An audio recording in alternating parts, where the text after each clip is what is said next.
Hello guys! Hello! This is for Scorpio.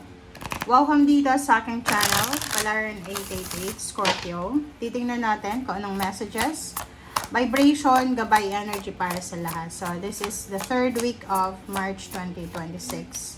And Scorpio, tapos na yung Mercury retrograde. So, if you are affected, this week ay magsisimula na babalik sa dati kung ano yung bagay-bagay sa buhay mo. So, this is number 5, a blessing on your day. So, sa linggong ito, this one is from 23, okay, March 23. So, sinasabi ng barahan na you will receive a blessing na pwedeng mawala yung mga agam-agam mo sa buhay. So, like for example, siguro several months or several years ka na malungkot, busy, pagod, parang ganon. So, sa linggong ito,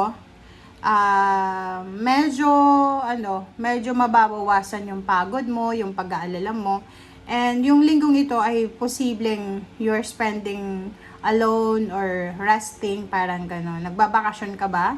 Or posibleng nagpapahinga. So, yun ang nakikita natin. Okay, so let's check the first deck, Scorpio.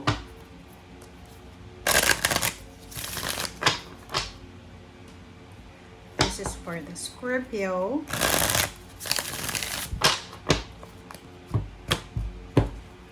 Okay.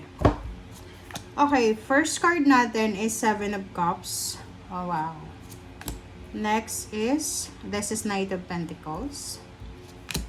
Next is, oh wow, fire sign energy. This is King of Wands, 8 of Swords. Lumabas din to sa Pisces. And, wow, Ace of Swords. Sa ilalim mo dito, Scorpio ay, wow.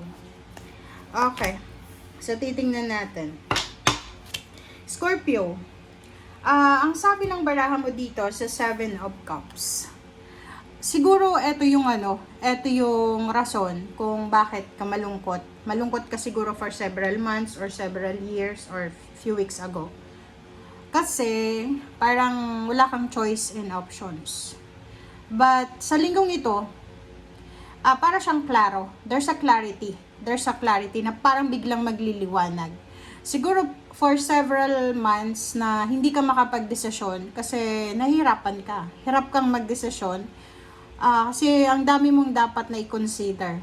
Pero ngayon, sinasabi ng barahan na you have several choices and options. Yung dati na wala kang option, ngayon may option ka na.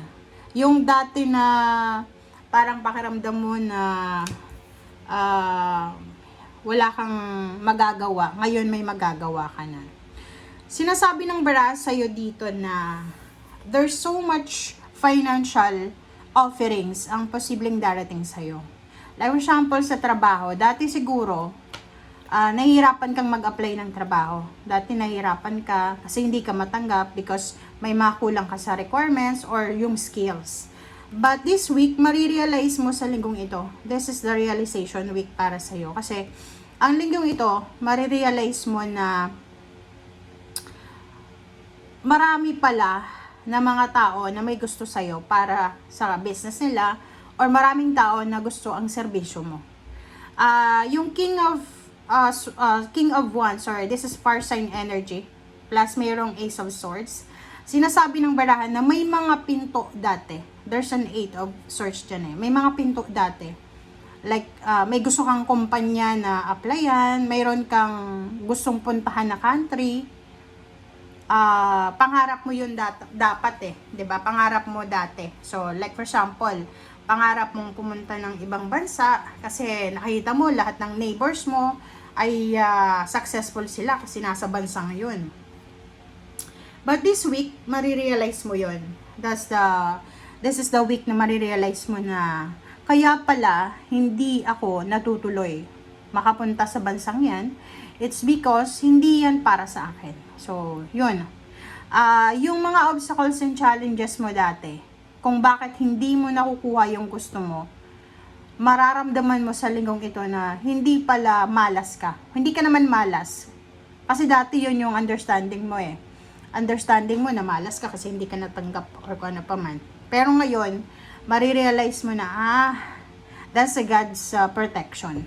Redirection ba? Inalis ka ng Panginoon sa kung ano man na trahedya. Parang ganon. So, nasa 5 of, Five of Swords. Parang sinasabi ng barahan na, yung pangarap mo dati na kinikip mo talaga, posibleng i-give up mo na kasi nakita mo na hindi na worth it siya na i-keep pa. Okay? And dito sinasabi ng barahan na, yun, parang sinasabi mo na medyo kumalma ka ngayon. Medyo kakalma ka. Kumbaga maiintindihan mo. Kasi may iba sa inyo dyan, Scorpio, na akala nyo ang universe ay kinokontra lahat ng plano nyo. Pero ngayon, ang linggong ito, marirealize mo na, kaya pala. Kaya pala, you're still blessed and protected. Kasi, 'di ba, hindi ka nakapunta sa lugar na delikado, ganyan, or kano pa man, or plano. Alright, so, sa ilalim mo dito is Four of Wands. Okay, so kung makikita mo dito, yung linggong ito, this week ay nakafocus ka sa tahanan mo. So, maybe you're in vacation. You're focus sa family. May asawa ka ba? Boyfriend, girlfriend. If you're single, sa parents mo, parang gano'n. So, kung makikita mo dito, ang linggong ito ay parang like you're dreaming about your wedding, parang ganon, graduation, recognition, parang ganyan. And another then, yung Four of Wands. Yung Four of Wands is possible na nagmamanifest ka ng bahay, ng lupa, ng sasakyan, ng stability and balance para sa family mo. Okay. Love life. Dati, parang nakikita ko sa'yo dito na hindi ka makapag-desisyon sa love life mo. 'Di ba? For several months, medyo confused ka. Hindi mo alam kung itutuloy mo ba yung relationship mo or makikipaghiwalay ka. But this week, nakikita ko sa'yo dito na posibleng magpapatawad ka. It's either magpapatawad ka sa relationship mo, you're starting over with him or with her, or posibleng makikipaghiwalay ka kasi you are ready na hanapin kung sino yung new love life na gusto mo. So, dalawa yun. Kaya nga may options ka dito eh. Kung dati ay wala kang options, isa lang. Wala kang, parang iniisip mo, wala akong option eh. Pero ngayon, meron ka ng option. Sa trabaho din, ganun din. Trabaho, parang ganun. Dati, wala kang option sa trabaho. Ngayon, meron na. So, nakikita ko siya dito na maraming posibilidad, oportunidad ka na makikita sa linggong ito para like sa pagkakakitaan, ganyan, ganito. And Six of Wands, this is victory and success. So, this week ay marirealize mo na you are successful. This week, marirealize mo na you are appreciated. This week, marirealize mo na lahat ng sacrifices mo, lahat ng pagtsatsaga mo, pagtitiis mo, pagpupuyat mo, ay may kapalit pala. Okay? And, para sa Ace of Swords, meron kang Hierophant. So, sinasabi ng bara sa'yo na ngayong linggong ito, marirealize mo na hindi ka na kagaya ng dati. Kasi yung dati, parang nahirapan ka, 'di ba? Hirap ka na isettle yung mga decision making mo kasi parang feeling mo wala kang suporta. But this week, marirealize mo na, maraming mga tao yung sumusuporta sa akin. Bakit ako magsisettle sa isang bagay, sa isang tao, sa isang desisyon na hindi naman makakabuti sa akin. So this week, marirealize mo na you are free. Free ka. Lahat ng gusto mo makukuha mo. May mga tao sa paligid mo na suportado ka. May mga tao sa paligid mo na nakikinig sa'yo. May mga nagmamahal sa'yo. Especially sa finances, may mga tao na pwedeng makatulong sa'yo, pautangin ka. bigyan ka ng trabaho, ganyan ganito, or even sa relationship, you are supported, you are protected ng loved ones mo.